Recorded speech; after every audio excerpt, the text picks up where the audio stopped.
My name is AJ Sanchez, and I'm a mentor for two programs, the Data Science Career Track program and also the introductory program using Python. I found out that there are a lot of intersections between prior exposure that I had in applied math, and specifically numerical analysis. And when I took in 2012 the Coursera course on machine learning, I learned about those intersections, and I really became enamored with the field. And I made it a point to try to find clients that were interested in this type of problems. So I've been doing that since 2012.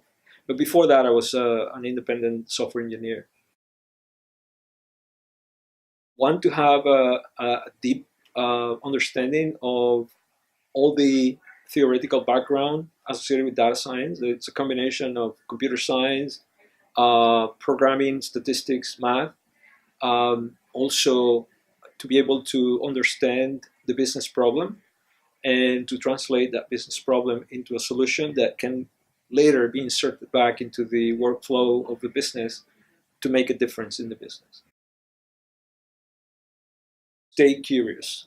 To stay curious, to stay independent, to be an independent thinker, and to always try to be a problem solver. First of all, is because I want to give back what I have received. I believe that everything that we receive is to give back to other people. And not only that, but in giving, you actually get more. Even though your motivation is actually give, you actually get more out of giving. So that's the main one.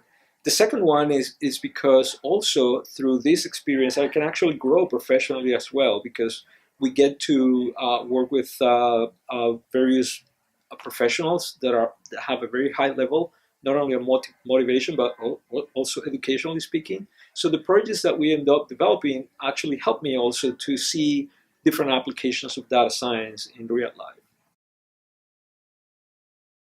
The way that I conceive of the relationship between my mentees and myself is that of a peer-to-peer.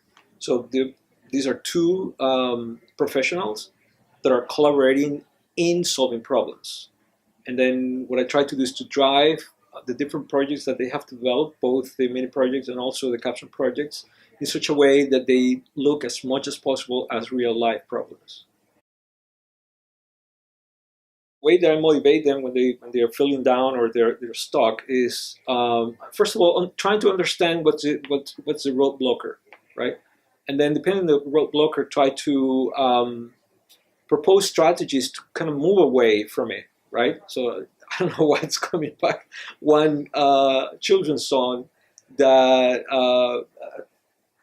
that explain how to do in the presence of an obstacle, either to go around, to jump over, to go under.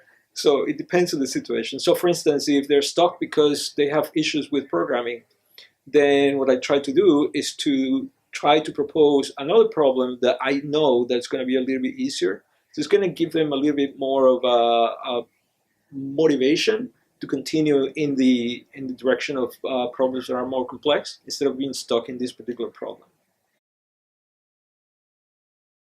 A family of them that I've thought that are very cool are those that are actually proposed by the mentees, and that they have been thinking about these problems for a while and they were not able to actually tackle them because they didn't have the skills.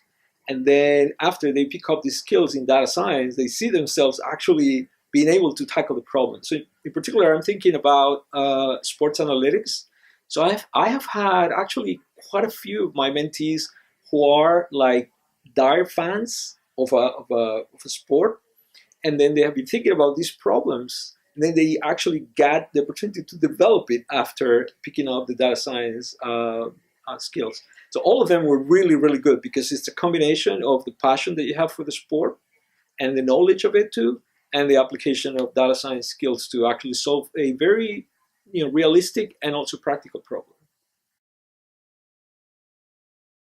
Actually, everything, all the way from meeting for the first time the mentees, seeing them going through the journey. I always tell them that the metaphor that I use is that of a person who's native in a certain country and there are visitors, and then the visitors come with their own goals to initiate a journey.